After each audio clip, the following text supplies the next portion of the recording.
কবি রাজেশ কবিরাজ রচিত কবিতা তিলোত্তমা।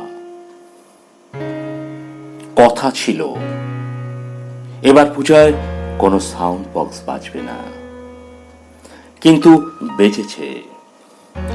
নেচেছে উলঙ্গ হয়ে বিশ্রী গানে, তাতে কারোর কিছু আসে যায়নি। কাউকে দেখে তেমন কিছু মনে হয়নি। শাঁসা শব্দে চলেছে ট্রেন, বাস, টোটো।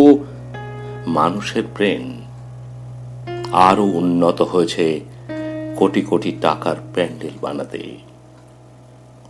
এত হাজার হাজার ওয়ার্ডের আলোতেও দেখা যায়নি তিলোত্তমার মুখ।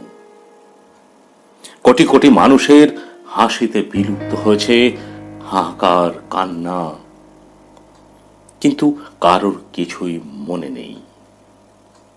ভুলে গেছে সেই কাল রাতের হিংস্র পশুদের কথা। ভুলে গেলে চলবে না। আমি এসেছি আবার তোমাদের সেই কথা স্মরণ করিয়ে দিতে। আমি এসেছি আবার সেই দুঃখিনী মায়ের অশ্রুর দাবি নিয়ে।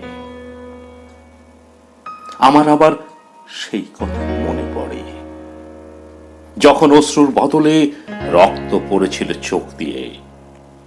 আমি এসেছি আবার, আমার সামনে আগুনের কারাগার, পিছনে কোটি কোটি মানুষের হাহাকার।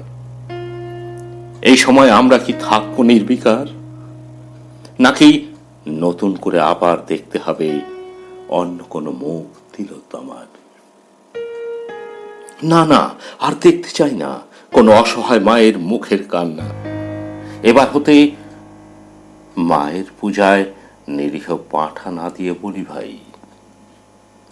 এমন পিশাচ রক্ত খেকো নর পশুদের বলি চাই।